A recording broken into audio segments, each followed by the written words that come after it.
अस्सलाम वालेकुम।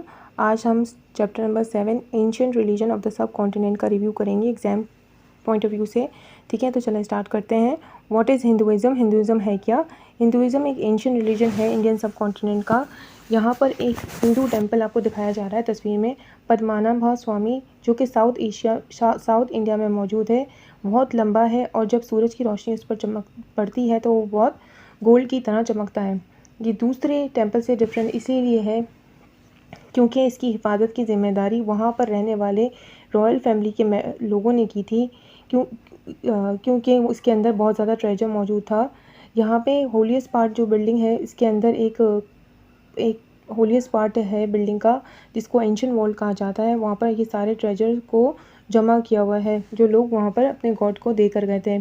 ये ट्रेजरी को बहुत एहतियात के साथ जमा किया गया है और ये 3 सेंचुरी से इसी तरह बिल्कुल चल रहा है, लेकिन अब इसकी ज़िम्मेदारी इंडियन गवर्नमेंट ने ले ली है।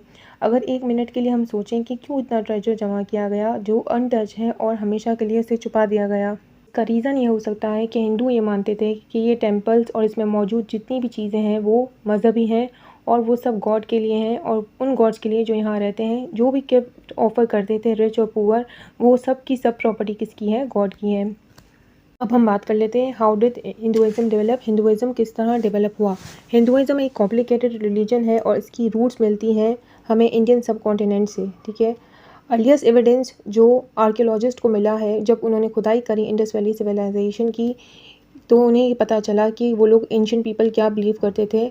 इनके लिए एक रिचुअल बाथ था, जिसमें यानी ritual bath means religious bath था, जहाँ पे सब लोग नहाने जाते थे, जो कि सिटी ऑफ मोइंजोदड़ो के बिल्कुल सेंटर में मौजूद था। ये रिलीजियस पर्पस के लिए इस्तेमाल होता था। टेराकोटा फिगनेस जो है वो फीमेल गॉड को रिप्रेजेंट करता था और उसके आसपास इनको एनिमल के स्केलेटन्स वगैरह भी मिले हैं, जिससे ये प्रूफ होता है कि वहाँ एनिमल्स की सेक्रीफाइस भी होती थी।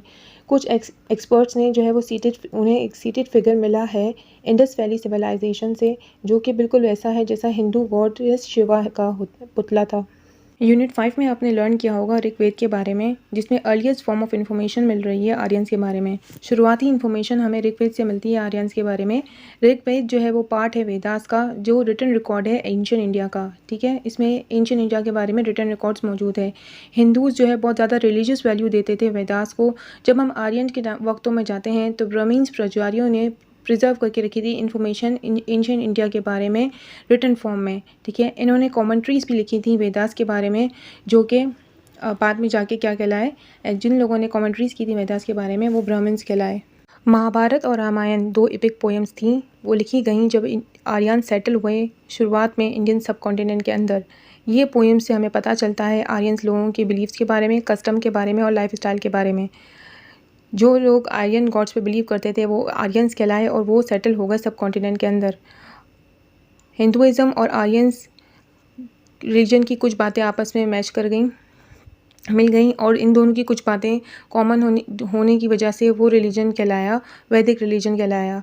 हिंदुइज़्म की एक बात बहुत कंसिस्टेंट है वैदिक टाइम से ही कि वो रीकार्नेशन पे बिलीव करते हैं, जो कि है the cycle of birth and rebirth, यानी जो एक बंदा पैदा हो रहा है वो मर के फिर दोबारा पैदा होगा और ये साइकिल चलता रहेगा, और ये असरअंदाज होता है कि आप कौन सी कास्ट सिस्टम में पैदा हुए हो।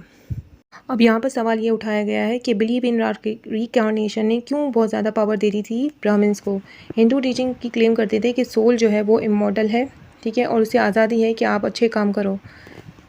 ठीक है, आज़ादी तब मिलेगी जब वो अच्छे काम करेगा। जितने अच्छे काम आप करोगे अपनी लाइफ के अंदर, उतना ही अच्छा लाइफ स्टाइल आपको मिलेगा जब भी आप पैदा होगे।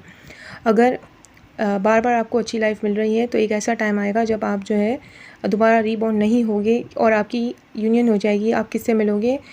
यूनिवर्सल स्पिरिट से, यानी अपने बड़े गॉड से जिसका नाम ब्राह्मण है। और जितने बुरे काम आप करोगे तो उतना ही आपको बार बार पैदा होना पड़ेगा लोअर कास्ट के अंदर, लोअर ग्रेड के अंदर।